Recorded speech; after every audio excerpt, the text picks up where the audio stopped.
Hey guys, what's up? I hope you're doing great. Back with another video, and in this video we'll be studying greedy algorithms, and this would be the part 1 for greedy algorithms, and it would be covered in 3 parts. So this is the part 1, and then we'll follow up by part 2 and part 3. So we'll be studying what greedy algorithms are, and then sorting plus searching overview. So basically sorting and searching would was supposed to be another topic itself, but since not a lot of problems can solely be formulated via sorting and searching, which can actually teach you a lot of concepts, hence I've planned to keep it as a part of greedy, because whenever you're gonna study greedy, you're automatically gonna study both sorting and searching, and after that we'll be solving some problems. So a lot of you had already demanded that I should actually be solving problems rather than just giving them as homework. So what we'll do today is I'll solve around 3 problems, and then I'll give 7 of those problems for homework. And as always, whenever you feel any problem or any issues in those problems, or if you're not able to solve them, then you can always ask on our Discord. So let's try to firstly understand what greedy algorithms are. So greedy algorithms are those algorithms in which we try to optimize our result at every step. So basically at every step we are only looking at a very small unit of the entire subset given or the entire sample space given to us, and based on that information only we try to optimize it. And because of this, sometimes what happens is that the solution we get is not the most optimal. Hence, it's really important to understand that for a particular problem can greedy be applied or not. And mostly it's recommended that before solving a problem, we are able to come up with a formal or an informal proof that the greedy algorithm would actually work over here. So without wasting a lot of time in the theoretical definitions, let's start with the problem, and then over there itself I can explain how the algorithms work. So this is the very first problem that we have taken from HackerRank. The problem is minimum absolute difference in an array.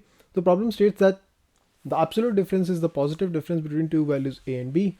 So they have given actually the entire problem statement. And what they ask us to do is that given an array of integers, find the minimum absolute difference between any two elements in the array. So we can pick any two elements, and then we have to do this particular operation that would be the absolute value of a minus b, or you can say b minus a, it won't really matter. And this value needs to be minimized. Now how can we do that? So one thing over here we can say is that for every element we can check with the other element. So for every element in this array we can check with all the other remaining elements. So yes, we can definitely do that.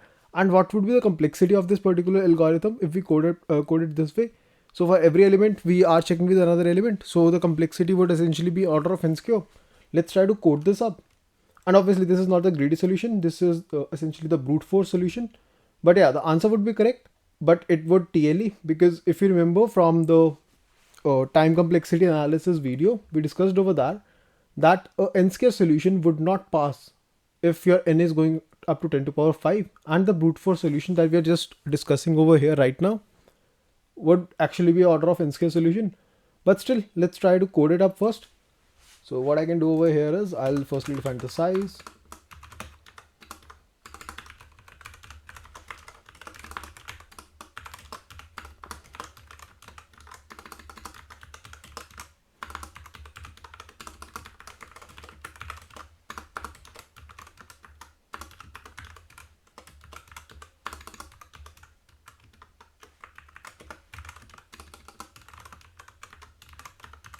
So I'm over here taking res as int max. This is just a dummy value. You can take any other value, or you can rather just take array of 1.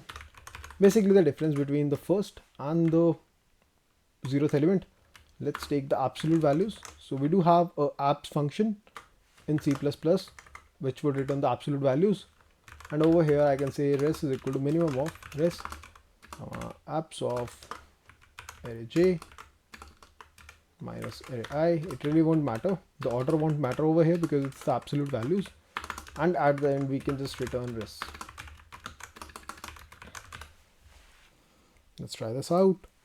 So yeah, it worked. Let's submit the code.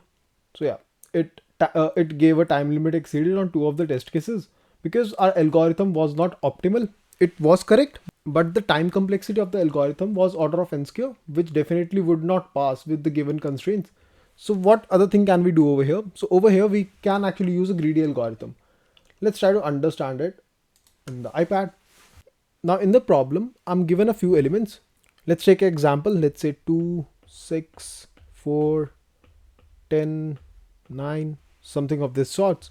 And then I'm asked that the subtraction of two elements taken the absolute value needs to be the minimum. So basically I can take 2, I can subtract it with 6, with 4, with 10, with 9, and I can check for all the combinations. But one thing you can notice that if we sort all the elements, so we'll be having 2, 4, 6, 9 and 10. Now over here, it won't make sense for me to subtract 2 with 6, just because if I subtract 2 with 4, or if I subtract 2 from 4, I'll be getting 4 minus 2, that is 2. Now if I go to the right hand side of it, the next number is just gonna increase, right? So let's say it's written in the form of x minus y. Let me change the color. Okay, so it's written in the form of x minus y. So over here y is always 2 because I'm fixing one of the elements. Now x can only change. Now in this iteration x was 4. If I keep going to the right of it, then the value of x is obviously gonna increase. And since over here x is actually greater than y, so if x keeps on increasing, the overall value or the overall absolute value is also gonna increase. So it would only increase our answer and not decrease it. And the same would apply for 4, and the same would apply for 6, so on and so forth.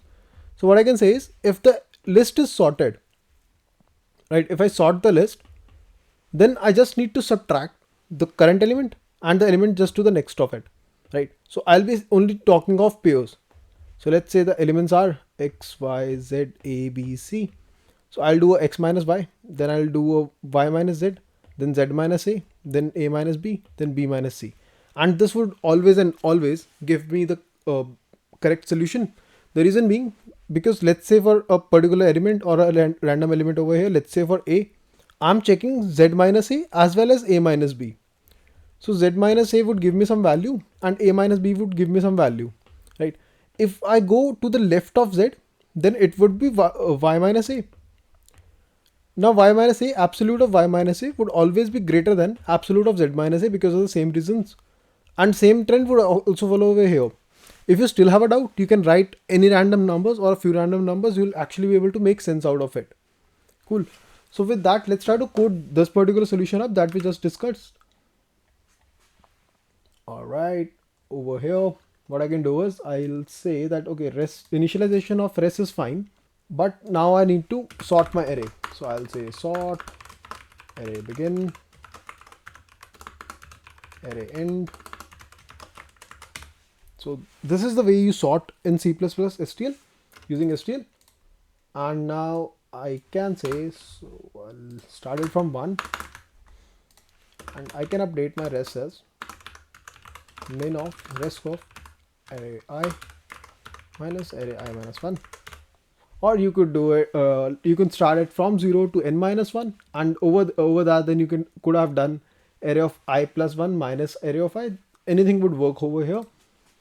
Also, do we need to take an absolute sign over here? We actually don't, because we have already sorted it. So the ith element would always be greater than the I minus 1th element. So we don't explicitly need to take an absolute value over here. It should still return me the correct values if I've not messed up. Yep, it worked. Yeah, and now it works. And what about the time complexity? So by using greedy algorithm over here, we have reduced the time complexity from order of n square to what now? So over here we are using a sort. Sort essentially is an order of n log n operation, even though we are not implementing it on our own, but it's being implemented by the libraries provided to us itself. And the time complexity over here is order of n log n. This loop has a time complexity of order of n. So the entire time complexity becomes order of n plus n log n. That is order of n log n only. So with that, we conclude this particular problem. This was the first problem from greedy. Let's move to the next problem. The next problem states that Mark loves cupcakes, but he also likes to stay fit. Each cupcake has a calorie count, and Mark can walk a distance to expend those calories. If Mark has eaten J cupcakes so far, after eating a cupcake with C calories, he must walk at least 2 to the power j into C miles to maintain his weight. So now they have given some calories. Interesting thing over here is that this j is a variable, right? And so is C. So both of these values are changing, but C is only dependent on like J is only dependent on C, because if it's the very first cupcake he's eating, then J would essentially be 0. If it's the first cupcake, then J would be 1. If it's the second cupcake, J would be 2, or J is basically just the index, right? So how can we solve it? So one way would be that we can check for all the possible solutions. So how many solutions can actually exist over here? Because there are 3 elements. Now in how many ways, if you remember from the mathematics section, we discussed over there permutations. So in how many ways can I permutate it? That would be 3 factorial or 6. So that would work for a smaller number, but let's see the time constraints. So n over here goes up to 40. It's a fairly big value and would obviously give you a TLE. So we need to look at other ways of solving it. Now what I can say is that greedy also would work over here. Let's try to understand the reason on the iPad itself. So over here, let's say the cookies that were provided to us was A, B and C. This was the calorie count of the cookies. So we'll say that, okay, 2 to the power naught into A plus 2 to the power 1 into B plus 2 to the power 2 into C. Or you can say that it's basically A plus 2B plus 4C. Now what we are seeing over here is that A is gonna get repeated only one time, B is gonna get repeated 2 times, and C is gonna get repeated 4 times, which we can shuffle. So we can say that, okay, B is gonna come over here, A is gonna come over here. If we do that, then it's gonna become that B is only gonna come one time and A is now gonna come 2 times. So it's basically common sense that if you want to minimize your value, the biggest value should be repeated minimum number of times. So we can say that whichever value is the biggest needs to come at the first place, so that its occurrence is only 1, right? So to generalize, we can say that, okay, we'll sort this entire list so that the biggest value comes at the first. So let's say if the cookies that were given to us was actually 8, 5 and 9, then in this case we'll say that, okay, let's reverse sort it. So it would become 9, 8 and then 5. So now 9 would come only one time, 8 would come 2 times and 5 would come 3 times. And this way we are able to minimize our answer. So yeah, another pretty easy solution. But the important part over here is we are able to prove that our solution would be correct. Now it could be a formal proof, or you can prove it by basic common sense like we did over here. Now if you want, I can actually prove it like mathematically, but it's definitely not required. If you are able to prove things by basic common sense, then a formal proof is definitely not required unless and until you are writing an exam about it. So this would work over here, and hence let's proceed with it. So what we can do over here as well, similar to the previous problem, we'll just sort it and then we'll compute the result. One thing to note over here is that the data type is long over here, not int. So let's say long result is equal to 0, and at the end, after computing everything, we'll return the result. So let's write it, and then I'll sort all the calories. Also over here, we have to reverse sort it, right? So let's understand how to reverse sort. So when we try to sort it, we say the iterator dot like the begin iterator or the beginning iterator and the end iterator. There are also reverse begin and reverse end iterators that are denoted by R begin and R end. So calories dot R end. If you use this, then your array would be reverse sorted. Now I can say I'll want to traverse across all these elements. So it's calorie dot size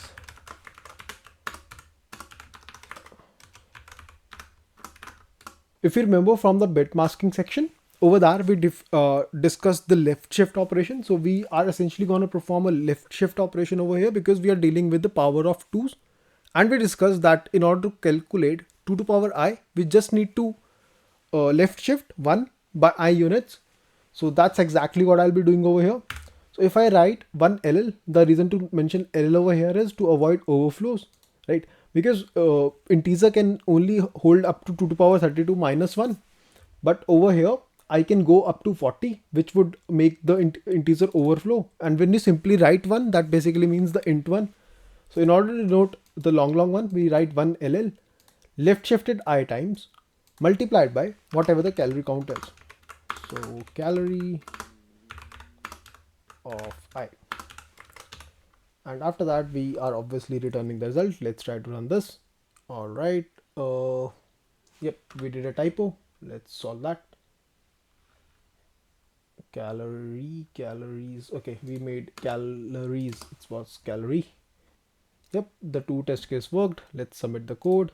And yeah, we got a perfect solution. So with that, this also wraps up. And this is the final problem. And since I've already read this problem, I know what the problem holds and what the solution is. The best part is that in the previous problem, we were able to sort the array in the reverse order, right? And in this problem, we'll be studying something called the comparator, which you'll extensively use in competitive programming. So this is definitely going to be helpful. And because of these two problems, we have somewhat covered our one of the topics that we wanted to discuss, that is sorting. So let's understand the problem. The problem is Lena is preparing for an important coding competition that is preceded by a number of sequentially preliminary contests. Initially, her luck balance is 0. She believes in saving luck and wants to check her theory. Each contest is described by two integers li and ti. Li is the amount of luck associated with the contest. If Lena wins the contest, her luck balance will be decreased. And if she loses it, her luck balance will be increased by li. And ti denotes the importance rating, or the contest's importance rating. It's equal to 1 if the contest is important and equal to 0 if the contest is unimportant. If Lena loses no more than k important contests, what is the maximum amount of luck she can have after competing in all the preliminary contests? This value may be may be negative. So essentially over here, we need to maximize our answer, right? But would greedy work over here? So now there are two types of contests. There are type contests which are important, and over there we have some constraints. Like she shouldn't be losing more than these many contests.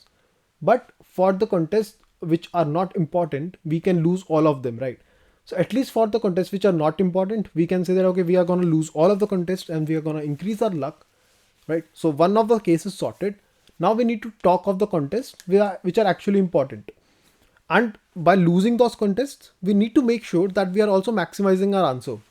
So over here, one thing is for sure, that we cannot lose more than k contests. So what can we do in this case? Or we cannot lose more than k important contests. So what we can say is that I'm only going to lose k contests, but those k contests or the k important contests would be the ones that would be having the maximum weightage. Now, how can we make sure that it's going to have the maximum weightage? In order to do that, what we'll say is that we are going to sort it, right? So we are going to reverse sort it. And whenever we come up with the important contest, we can check that whether we have exceeded our limit of k or not, or whether we have already lost k important contests. If that's the case, then we cannot lose it, and obviously our score will actually get decreased. But if we have not lost k contest up till now, we'll lose it and we'll increase our luck count. So yeah, with that, let's get started. Now the interesting thing is that over here, not interesting, but rather I'll say they shouldn't have done it. They have actually given us a 2D array. Yeah, so it's a 2D array, or you can say a vector of vector. And over here, it's actually a list. So basically the first 0th element would denote the luck factor that is linked with that particular contest. And the second element, or the first element, talking of zero-based indexing, would denote whether the contest is important or not. So yeah, with that, let's get started. Let's say our result is res. I do have a habit of keeping like typing in the result first and then coding up the entire algorithm. It might or might not work for you. Cool. So now I want to sort it. So I'll say contests dot begin and okay, contests dot end. This is the basic way you sort a array, and you can also sort a 2D array this way. However, sometimes we require that a different type of a comparison should happen when we want to sort it. So what we can do in that case is we can define a comparator or a comparator function and we can insert it. Or if you want to code it really fast and clean, then what you can say is that, not going into details of what this ampersand does, but if you just want to understand it, this ampersand says that that the variables that are present in this function would be accessible. You are essentially going to mention the function that would be applied between any two elements of this particular vector that you are going to pass to it, or the particular data type you are going to pass to it. So its element are essentially vector of int itself. It's a vector of int, so the elements are vector of ints. So you can say vector int a. Let that be the first element, and let vector int b be the second element. Now over here you can say that when you are gonna compare a with b, then what should happen? So it should essentially compare it based on the luck or the luck factor, right? So the bigger luck factor should come in first, so that we are able to lose that particular match and gain our luck. So we'll say a of 1 or a of naught, because the luck is denoted by the 0th element, is greater than b of naught. Now as soon as this comparison happens, what it will do is it will compare the 0th element of a with b. Whichever would be greater would win. So if a of naught is greater, then this particular operation would result into a 1, and then the way it's gonna sort it would be that a would come before b when the list is finally sorted, or when the array is finally sorted, right? Now we can say we are gonna traverse across in this entire range, and let's keep a count of the element matches, or the important matches we have lost. Let's call it imp lost. Now we can start traversing it across our entire array. Okay, I don't know why the scroll isn't working. Okay, auto ampersand contest and contests. Okay, so basically if your match is not important, right, if it's 0, then you can simply increment your result. So in that case you can say con1, else if. Now if this didn't execute, that means your match is or your contest is definitely important. So in that case you need to check that whether the number of elements, number of contests you have lost, if it's less than k, in that case you can still increment your result, right? Because you can lose it, and if you lose it, then definitely you have to increment your lost count, lost plus plus. If that's not the case, and you have already lost more matches than you could have possibly lost, then in that case you'll simply have to subtract. So else rest minus equal to, okay, con1, and yeah, at the end simply return. So just to give you an overview again, so what we're doing is, firstly we're checking if the match is not important, then definitely lose it. But if it's important, right, then check whether you have lost more matches than you could have handled. If that's not the case, like you have lost less matches, then definitely lose it, increment the count, and also increment your result. But if you have already lost more matches than you could have handled, in that case you'll have to decrement your total luck balance, right? And at the end return the result. So let's check this out.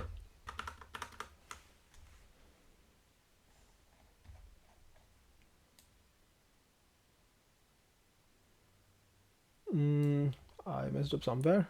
Let me see. All right. Yeah, over here, rather than adding a score, I was just adding if it's important or not. So we'll need to update these. And this should work fine now. Let's run the code. Yep, that works. Let's submit it. And yeah, that also works. So that was the last problem that we were gonna solve for greedy today. And greedy would definitely be covered in 3 videos. So we'll be covering around 6 to 8 more problems. But after these, in the description section, you'll be able to find a link to around 7 to 10 more problems. I do expect you guys to solve those problems, and in case you find any difficulties, definitely ping us on Discord, or you can just open a random doubt on Discord, and the community is active and would be able to help you out. And the note at which I would like to conclude this video is that in case of greedy problems, just try to understand why your approach works, or why would it fail. If you're not able to justify the approach you're taking, then it's possible that your solution might be wrong. Cool guys, thanks for sticking till the very end. I hope this video was useful.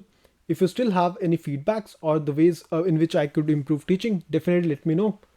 Until next time, bye bye.